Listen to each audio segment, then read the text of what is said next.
Hey guys, welcome back to more AFK Arena. In today's video, we are doing an interesting video. It's going to be a Celestial Hypogean tier list based on them all at their max potential. We couldn't decide how we were going to do this list.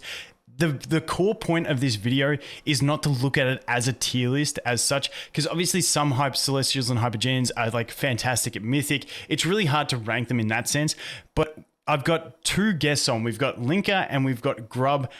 You all know Linker, go check out his YouTube channel. It's fantastic. He's also got a Stargazing priority video, which is very obviously based around Celestial Hypogeans that I want you guys to check out. It's a really in-depth guide on how he would order his Stargazers, like picking up elite copies of this and that and stuff like that. It's really good. I'll leave that linked in the description. But what we wanted to do here is more of have a three-way, more you'll see because I'm recording this intro after it. It's more of a two-way battle between these two and I'm just having a laugh. But it's a really good debate and discussion on all of the Celestial Hypogeans and their viability and stuff like that. We are using the tier list format just to represent it, but once again, take it with a grain of salt. It's more to have that discussion. So if you've got a unit, I'll leave timestamps to each unit that we talk about. So if you want to hear specifically one or two units, you can skip around and hear some really good debate and discussion about the Celestial Hypogeans and sort of how strong they are. Anyway, I think that's about it. So let's get into it.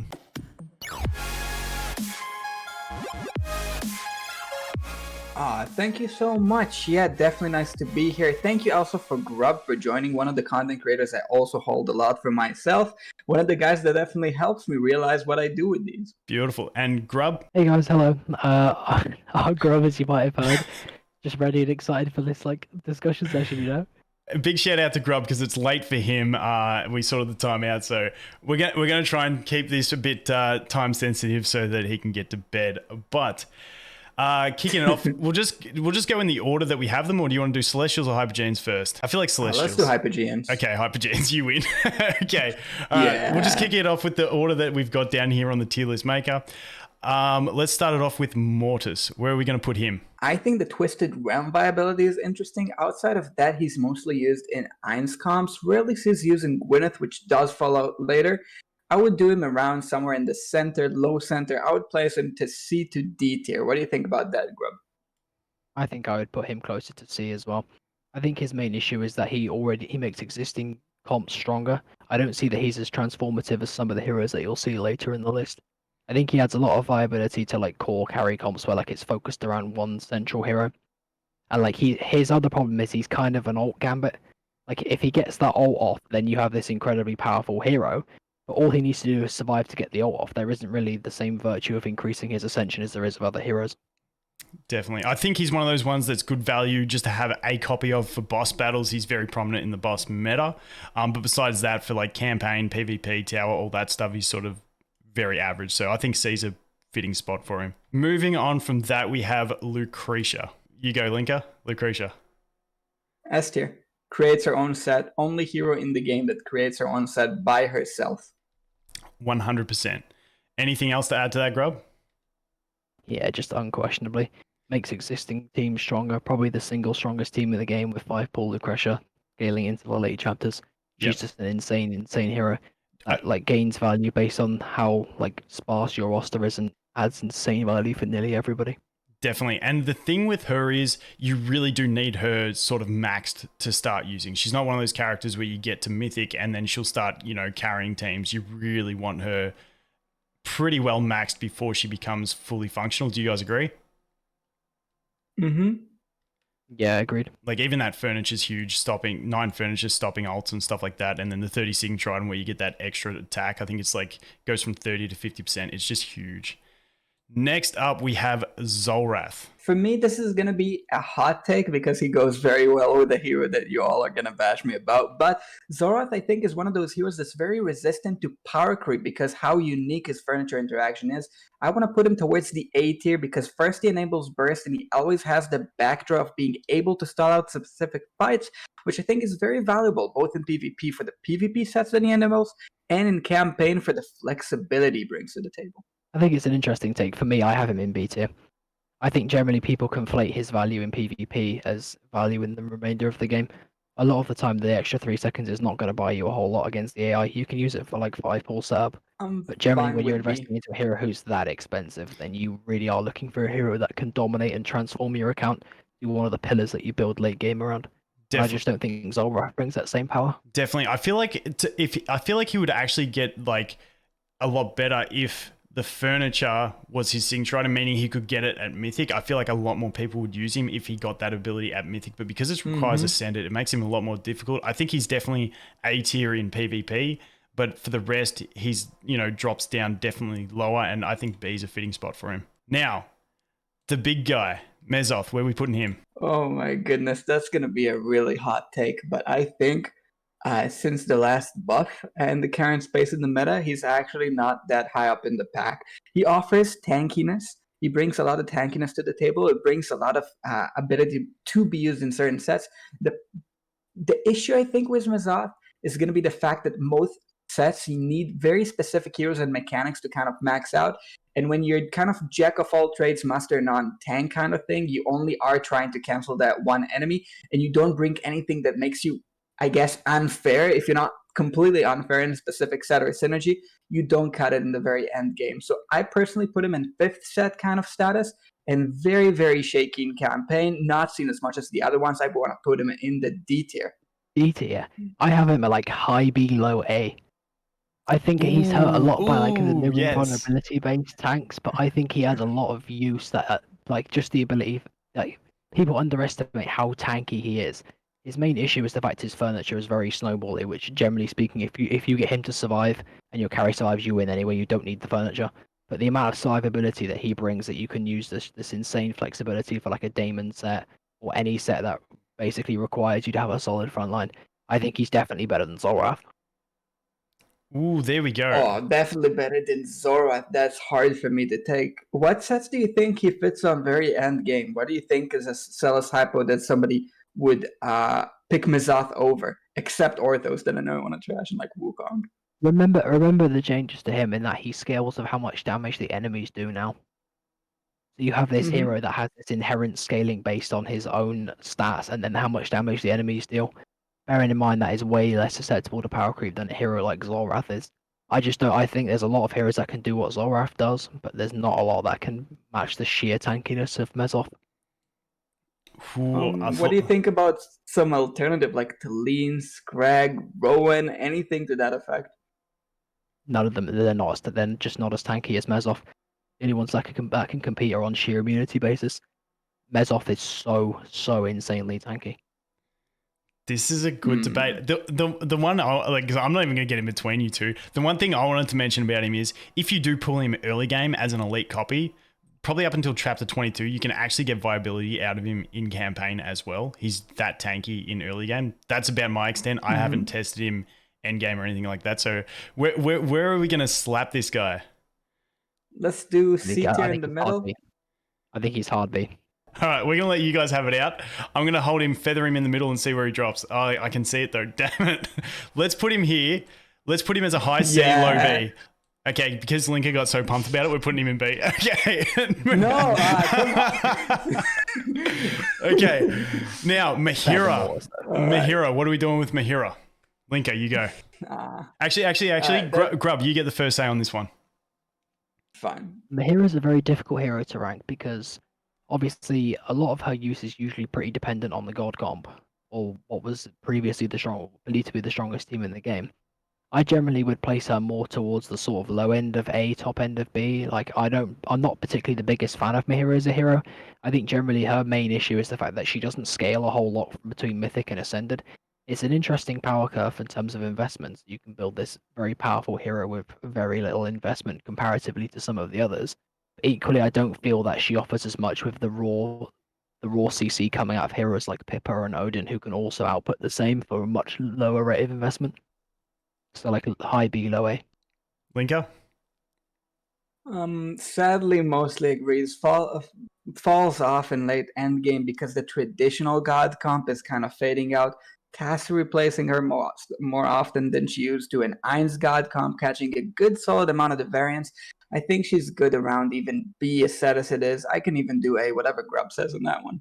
Both are kind of right for me. We'll slap her in B. The one thing I want to mention is, like Grub said, like she's B at like max potential, but I feel like she'd also be B at basically a mythic level. So like she's good from mythic along, and that's pretty much like a safe point that I find to leave her. That's where mine is going to stay pretty much forever, because I don't see the need to go to Ascended with her. And also early game, she's amazing. If you pull her, especially when you're not full 240 team, just putting her behind your main damage dealer and boosting them, like she's fantastic for that purpose as well. But we'll leave her in B for max potential. Moving on to Aziz. All right, Aziz, and essentially like the thing that enables the God Comp is incredibly strong and stayed in the God Comp throughout the variations. I think he's going to remain in all the variations. However, a hero that you shouldn't stargaze.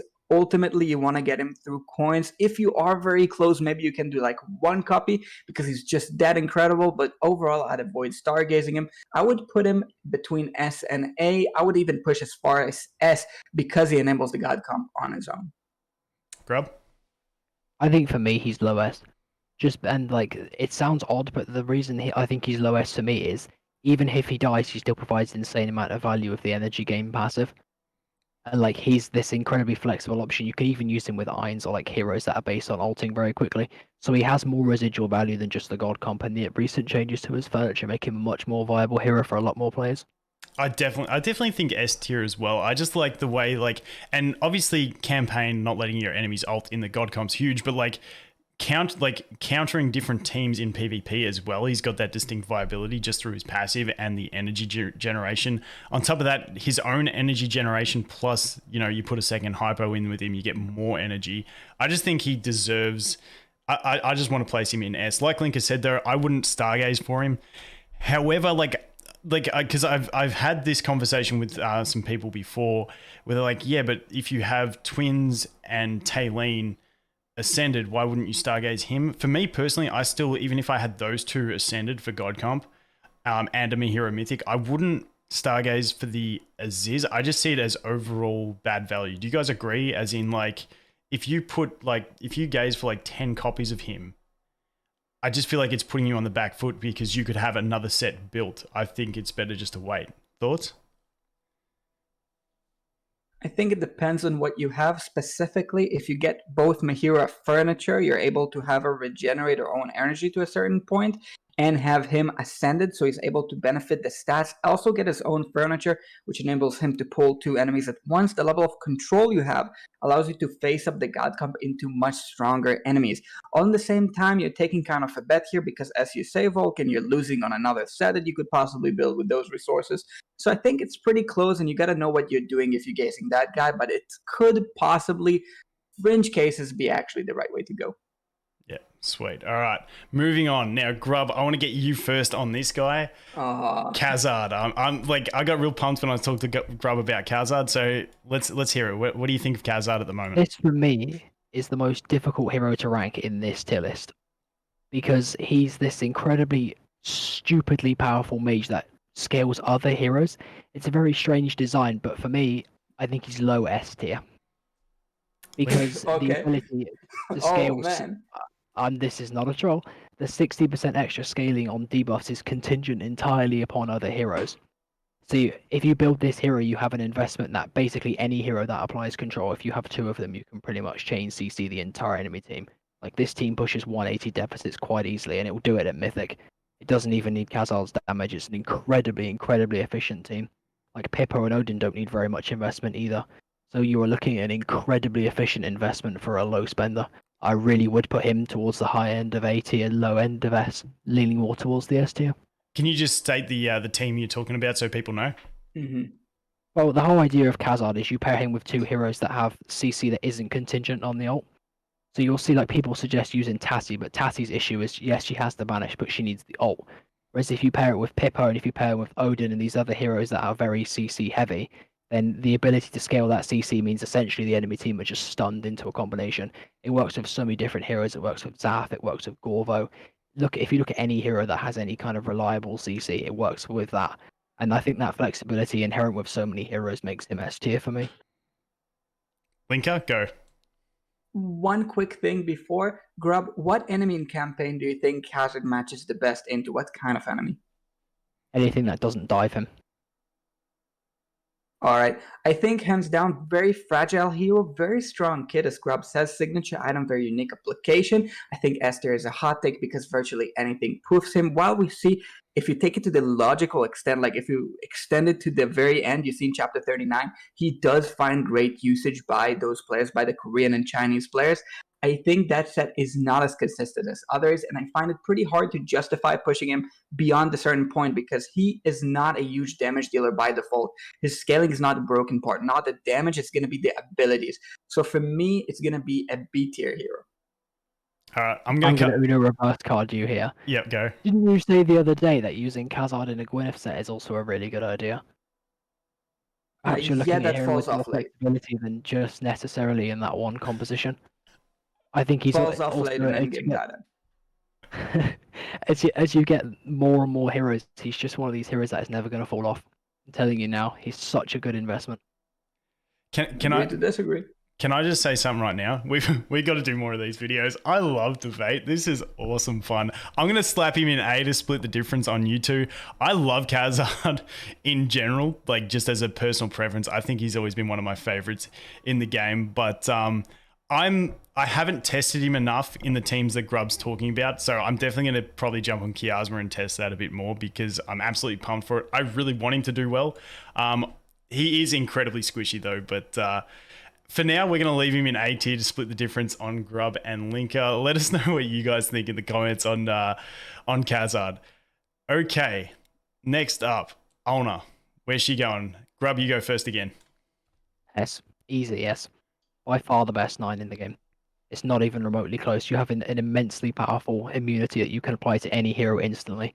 And this insanely powerful hasty buff from the 3, as well as total invulnerability. Like you can use Ain's frontline, you can use Daemon, and she has this insane hasty buff that makes her so flexible into so many different teams.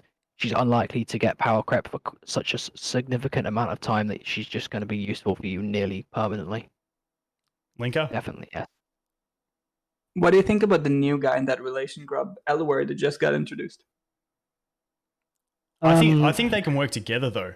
Because Eluard, like, to get him to protect everyone, it takes time. Whereas you could use Ulna with someone else in the front row and a Lunger gaining the extra one. I feel like they add to each other more than he subtracts from her. Sorry, I had to jump in there, Grub. You go. I agree with a similar point. You can use any hero that has this incredibly powerful like scaling control, like even a hero like Respin. You look at his SI30 and you can use Ulna to essentially remove a lot of the risk elements from a hero. So when you look at a hero, instead of saying this hero has an incredibly high ceiling, but there's an element of risk, if you build Ulna, essentially you're like, hey, this hero is just not going to die for quite some time, which that alone just makes her S, and she herself can put out insane damage as well if used in the god comp sets later on. And the other thing with that is, even if Eluard does become like quote unquote better than Ulna, when you've got 5 teams to make, you're never going to drop her out, and she's still amazing for whatever team you put her in. Oh yeah, I don't think he's gonna drop her out by any means. I think she's still gonna be the strongest in that role. She's gonna maintain a role in the top 25 heroes in the game.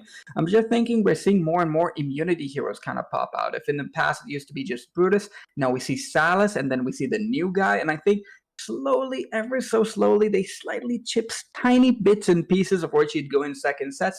I still think she could fit into low S tier. I'm fine with that. Personally, I would do it in the very, very, very top of A. Okay, now I get to make the decision. I think I'm gonna leave her S tier. I really like her. Plus, she's got the. No, you know what? I think she can drop to A tier because she has awesome wolves in her art, but she doesn't take them into battle. Is that not the biggest travesty in the game? Like 100%. We'll put her age to even it out a little bit at the moment. But definitely a fantastic unit. And also, even though she does need 9 furniture to be able to actually protect the allies, she's still really good at elite in the early game. It's basically like you use Brutus, but you can get a faction bonus in that same sense. I think she's awesome to have early game. And hopefully everyone here got the free copy because it's nice to have. Moving on from that, we have Talene. Where do you guys put Talene? Linker, you go first this time. A lot of people say she dropped in usage. She still sees flexibility into whatever sets she morphs into. I think this is a hero that will hardly ever see any kind of complete like pushing out of the meta, while Ainz definitely caught her place in the God comp. She still finds a place in stall, while Orthos fell out of stall. She still finds a place in virtually any set in the game. And while the recent introductions did introduce some power creep, I think she's still very flexible, very strong. Her Furniture 9 is slept on. The 5 effects and the way they synergize, I think she's an easy S. Grub? S. Thank you. I think she's like OA tier. No, I was questioning the S. I think she's low A tier. Oh, low A tier. Mathematically, if you're looking at a hero like 150 plus deficit, Khazar prevents more damage than Talene heals. It's just mathematically true. She has incredibly strong flex value, which puts her towards the end, like the top end of A, but she's not on the same power level as Lucretia. Putting those two in the same tier is just unfair to Lucretia. She literally transforms a team by herself, whereas Talene only sort of boosts things up. If you're looking at just sheer boost, then surely total immunity is better than healing, isn't it? I don't think mathematically we're at the point where min power would allow to for the point where Khazard consistently prevents more damage. Maybe in certain sets, and maybe where enemies are really getting to CC, maybe when he's able to maintain control. But right now, you don't see many heroes that are able to instantly ult. Even, for example, Tassie, one of the heroes that's staple to go with Khazard, doesn't have access to Windbinders. It takes some time to wind up the ult, you know? I don't think there's currently the correct heroes in the game to make Khazard as strong as he could potentially be to justify putting Talene anywhere below S. What do you think about the Ulna, though? Because a lot of the argument I see for why Talene is used is for the early healing, but why heal someone when you can make them totally immune to damage? What do you mean someone? I healed the whole team. Does it need to be someone? Just put your carry frontline. Just put Damon frontline. Scales into 38. With invades, with like, have you never had a backline die in campaign? Like, why does Damon ever fail? Why does Aaron die? Like, most carries in the game right now have their backlines pop left, right, and center because at max deficits, even ranged attacks, you see enemy Gwyneth, you see enemy in the future. We're gonna see enemy Ainz. I don't even want to think about that. Like, backline is really, really hard to protect. That's why heroes that protect backlines and artifacts like Barricade are so incredibly strong. And it's essentially the way it differentiates Talene from those backline protections. I still think she's A tier. I really don't think she's S. Total immunity is better than healing. So much better. Ooh, this is a tough one. Hero. The thing with Talene that I want to put in is for like just general splashable value. I think she's just easy to use for a lot of people. If we get into the nitty gritty, she could drop, but I think for the majority of people, just on a basis of have that one hero that is safe to go ahead, put investment in, and she'll always have a use. I think she sits there. I'm kind of tempted to put Ulna up, but like just for that argument that I really enjoyed of Grub, which is getting our S tier pretty well stacked. But I think we're going to do it because these are really the standouts. I feel like that's a fair compromise for your two, the argument. I feel like I'm playing the media. Are you guys happy with that? Oh, man. Are we happy with that? Almost better than Talene. No, I'll take that. Linker, are you okay with that? Whatever. Will you be able to sleep at night? Yeah. Keep watching till the end. We may reshuffle this at the end. Okay. I love it. I love the discussion. Okay, Zafrael, where's he for? I'll let Grub begin because he loves this hero and he knows a lot about him. I mean, like, he's one of the most underrated heroes in the game. You build him for, like, this incredible combination of utility and damage. He's one of the best early bridges in the game. You can use him with Khazard, you can use him with anything that is susceptible to burst early on, because his dive splash with the stun is an incredibly powerful applicator of control, as well as burst damage. Plus, if you keep him alive, he has max health scaling. He's got actually insane damage if you can steroid it. That's definitely the weaker part of his kit. So for me, I would put him towards like the lower end of A, mid A, somewhere around that region. I think for Zafrael, he's the one I'm most excited to test the new hero Aluard with as well. I just think that synergy seems so strong. Getting a shield like at the start of the battle plus a 40% attack increase allows him to sit in the enemy lines for so long and just deal that damage until he's full energy and then just nuke them. I think he's about to get an increase just due to the new hero coming into the game. What are your thoughts, Linker? I think that's one of the heroes that a lot of people kind of misunderstand in the fight and the way that the 3 out of 9 and the 9 out of 9 are so different. They look so much alike, but just that different of 2 second stun after they invade. The shield is able to kind of fuse completely differently, and the teleports. His synergy, Grub showed me personally with heroes like Joker, kind of convinced me to put him higher. For me, he's in the very top of B tier, but I'm willing to concede to Grubby's A because I haven't experimented with him as much as Grub did. Beautiful. Yeah, Zafrael, even though killed his own son, still, I think he's about to get a lot better. So I'm really keen for LOI to drop into the game and a lot of people to test that, because I think that's like the most exciting sort of synergy that I can see coming out of the new hero. So wait and see that. Wukong, where are we putting him? Grub, you can start on this one. Wukong is a difficult hero to place, right? Because his passive makes him incredibly useful as a flex hero, but it's just the fact that he falls off so quickly. He's so vulnerable to AoE, and a lot of these heroes that you'll see from like 34 plus, like the Solace, heroes like that can just instantly kill his clones. Like, he just doesn't scale as well as he used to. He used to be this incredibly strong hero. Like, he still has some utility with like Soros comps, but despite his passive, he's still very vulnerable to burst. A lot of people are not going to invest in his SI or the tree to the same extent. I have him at like C tier. So one thing I think might be a little bit unclear to some people watching is that we are rating these in terms of full investment, not in terms of complete priority. So for Wukong, I think he's the kind of hero that you could get to plus 20 and kind of get away with it, but he does get a lot more utility from the investment. However, for me, weakest Celos Hypo in the game, hands down. Weakest one. I think he and one other guy that I really like are having a fight for that slot. For me, is going to be a D to F tier. Okay, I think we'll leave F tier blank and put him in a D. Yeah, we'll put him in a D. The thing that I do want to mention too is, like, if you're a new player and you're looking at this and you're like, Wukong, oh, he's D tier, don't use him. If you get that free copy of him at the start of the game for the first like 10 chapters, like until level 100, best carry for that really early game stage. But yeah, I think he's got more viability in PvP than PvE personally. Do you agree? Or yeah, easily. Yeah, definitely. So like he it's has also got a testament to like how strong. Sorry. You go, Linker. All right. I think it's a testament to how strong Celos Hypos are and Stargazing is in general. The fact that you're talking about Wukong is like one of the worst heroes, you know? Definitely. But I still think he's the one you probably want to go for after Arthur from the lab store, unless you're just upgrading. He's sort of an awkward one, because I kind of think I'd like to get, and I'm keen to get your guys' opinion on this too from the lab store. Do you go Arthur and then just straight dimensional upgrades, signature item upgrade tokens, or do you go Arthur then Wukong? It's an interesting question, right? Because it depends on how far you are in the game. If you're like pushing towards like the late 33, assuming you've put all your resource into dimensionals, you're gonna be pushing towards the multi stages. At which point I think you'll get more value out of the dimensionals, especially if we look at Lilith's like layer strategy. Like, a lot of their like recent releases seem to indicate that they want to, like, I don't know if you know this, but like furniture is a good example. Dimensional furniture is rarer than Celepigean furniture. So like, there's a lot of signs in the game that like dimensional heroes are gonna potentially supposed to be incredibly powerful heroes. I would actually lean a little more towards the dimensionals than the Wukong nowadays. Definitely. So it does make him fall off in, you're not going to Stargaze for him.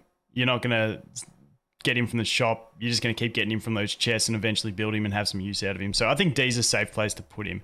Next up, Linker, we're going to let you start on this one because he's your favorite unit. It's Orthros. He is pretty cool. Let me know what you think. Okay, let me make the case for this man, because a lot of people want to bump him down. Man, he's flexible. People don't know about that, but he's flexible. His slow is like a haste. You're essentially slowing people around. Sees lots of use in endgame burst. He's also one of the most tanky heroes in the game if you're able to keep him up on the field. And while the early stage of keeping him up on the field is not simple, if you know the timer's abilities, when he kind of moves, the smooth way that he moves, you're able to kind of pave your way after he ults to very specific slots in the backline where you can just chill, like get the stats, get the HP, get the regeneration, everything that he does. I love this guy. I really want to see him in a C. I'm willing to compromise on slightly lower than that. Grub? You might guess this is coming. I think he's F tier. I think he's the worst Celepigean in the game. Because I think a lot of like Ulna really hurts him. You might think like the synergy really works, but like, why have someone survive with what's he going to do if he survives? He'll give you a timeout. Whereas like if you can get a hero like Izor to survive, you win the fight. Like he doesn't add like I know you mentioned his slow as a part of utility, but like there's a lot more utility. Like say you want to use him in 5 pull, I think it's probably what you're alluding to. If you want to use him in like a 5 pull set, you could there's like Gorvo does that better than he does, and you're spending way less of the investment. His 3 and his 9 don't scale, and he's incredibly susceptible to burst. Like Wukong is tankier than he is. He is not a very tanky hero at all. Oh man, let me quickly unpack that. Al classing him. Yo, sure, I'd love a second Al any day. Gorva outclassing him. They have very different types of CC, and the guy's tankiness is able to really spiral out. And him staying alive on the field, not doing much, man. He's a huge model. He's placing a lot of CC. The furniture, both like keeping your Kara moving in a sense, like being a second All-9 in that sense, he enables the Kara. Like you can think of the 3 seconds of essentially immunity in the set, and also like he's able to give haste, kind of buff you, debuff enemies. I think F is a stretch. I think he's better than Wukong in any world. I'd love to see him a C, and I'm willing to concede it high D tier. We'll sit at the D. Like his rolling. What was that?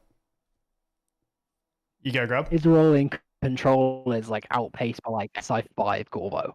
Like, come on. Hitchy just gets power crept by like a Gorvo. He has no utility scaling into the latest chapters. He was so risky and so insane. Yo, man, 3 sec immunity is enough to justify this guy's role, and he does so much more than that. 3 sec immunity.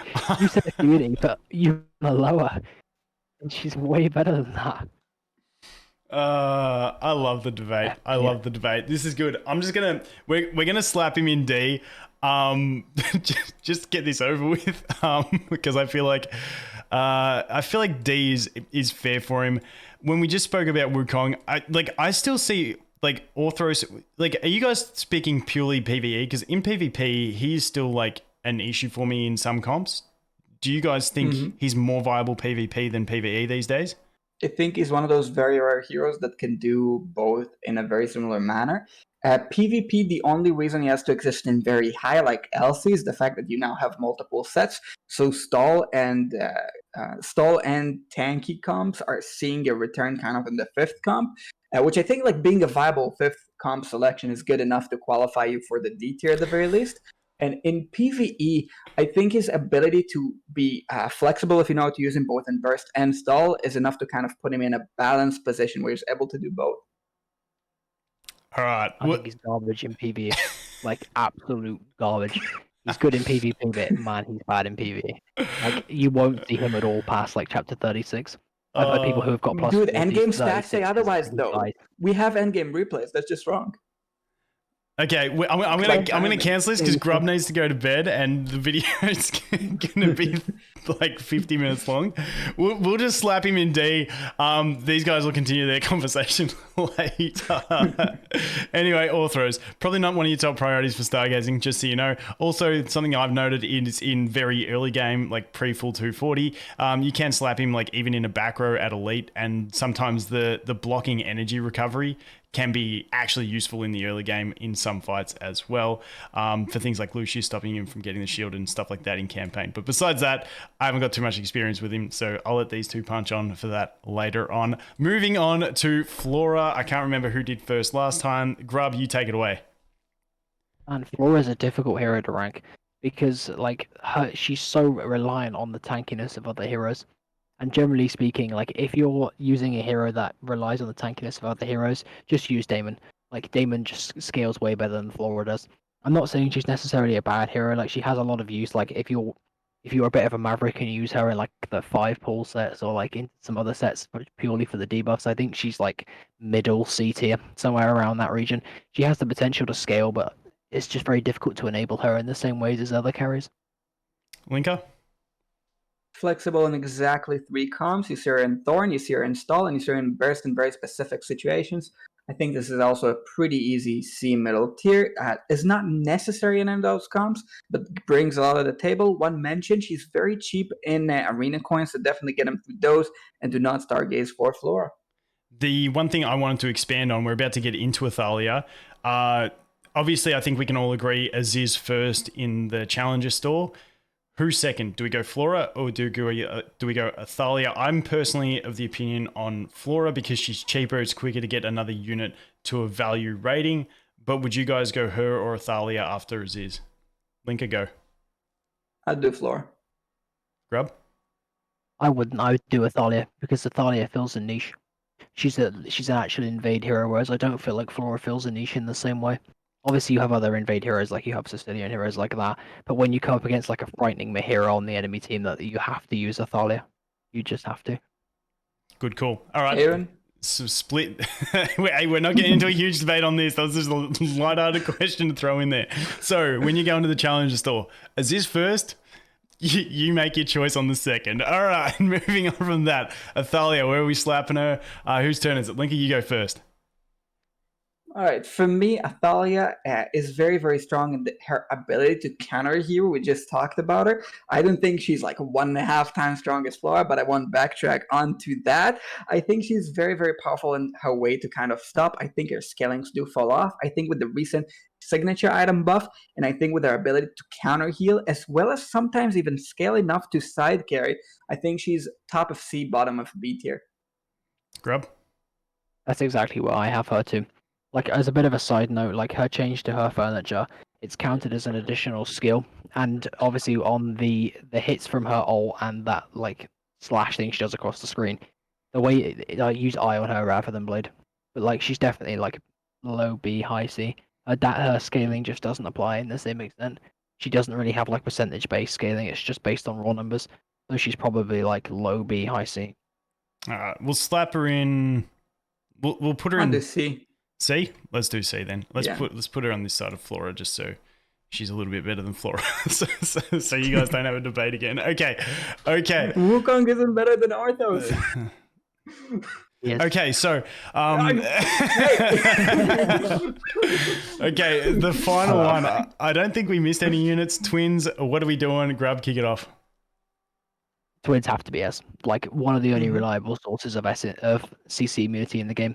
Control in this game is incredibly powerful, and it will only continue to rise. You'll see Khazard and all the control-based heroes just rise and rise and rise, and the Twins are the only consistent way. You have like the Selly tree that provides CC immunity, but the fact this hero provides healing, provides CC immunity, and provides haste, and provides tankiness, like you're just not going to get much better than this hero for quite some time. I think they've fallen off as like a core investment, like they work up to Mythic till about like middle of chapter 34. So I think people go a little harder on them than necessary, but generally speaking, they're like pretty substantially into S for me. Linka? Quick notes, because I know you're a little bit short on time. Definitely agreed with the notes, especially the haste 75 haste is huge. One thing people sleep on is Unity, the fact they're able to link those two frontline allies and buff them too very, very fast. Hard to interrupt, as well as able to really enable certain comps, both in AE, PvE, PvP, everything you're going. So even Elite or Elite Plus Twins can sometimes be exactly what you need for that specific role.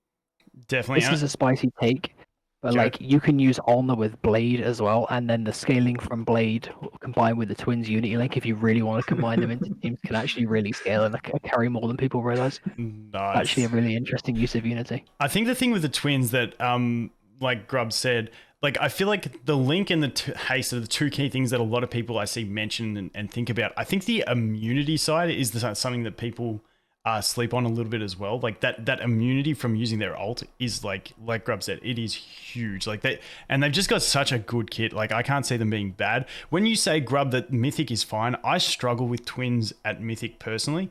I had to get mine to Ascended before I could really get what I needed out of it. They just feel way too squishy. With especially the one twin running forward and just getting shredded. That's what I found personally. I couldn't make them work at Mythic. I had to wait till, well, in the God comp, yes, sometimes, but sometimes they were just too squishy. When I had a squishy Aziz and a squishy Twins, both at Mythic, I just couldn't get the tankiness out of them that I needed. But that's fair enough. yeah. It's like sometimes you're reliant on luck for them to survive, but it does take a bit more effort to like make sure that you place them exactly where the lowest damage is, and it is a lot more luck dependent. So if you want them to be more consistent, then yeah, go for Ascended. Good furniture as well. 9's pretty meta though. Yeah. And moving on to the common heroes, we have, just kidding guys, just kidding. Okay. Okay, so that is just about it. It's a bit of a debate. Take the list here with a grain of salt. The purpose of the video is more to talk about all of the Celestial Hypergenes in themselves and talk about the uses. But I think that S tier pretty much sums it up. I'd say the newcomer into this S tier is that Ulna, like you guys had the debate on SA. But those are, besides Aziz, obviously, they're probably the top 4 that you'd stargaze for, and you could pretty safely choose any one of them for your first stargaze and be pretty happy with it. But once again, you can go check out Linka's video on his stargazing priorities. But seriously, the amount of effort that goes into these videos that Linka makes about stargazing priorities and stuff like that, it's crazy. He goes into talking about, you know, getting a few elites first, then go check it out. It's in the description. But any final words? We'll start with you, Grub. Helene overrated. Just saying. Shout out to the guys in Cloud. Linka? Grub, thank you for staying up so late. Had a lot of fun talking to you. We talk a lot off the time too. By the way, people, just so you know, I really respect Grub and his opinions and what he says. And like and subscribe to Vulcan, one of the best content creators out there, if not the best ever. All right, thanks, Yeah, I guys. agree. Like, genuinely a super nice guy. Like, he's not. It's not just for the camera. He is genuinely a lovely guy. Thanks, guys. I really do appreciate it. But definitely a big shout out to Grub. It's probably bloody late for you now, dude. So we'll let you get to sleep. Linka, Grub, thank you so much for coming on. It's been fun. The debate was awesome. Anyway, guys, thanks for watching. Hope you have an awesome day, and we'll look forward to seeing the next one. Cheers.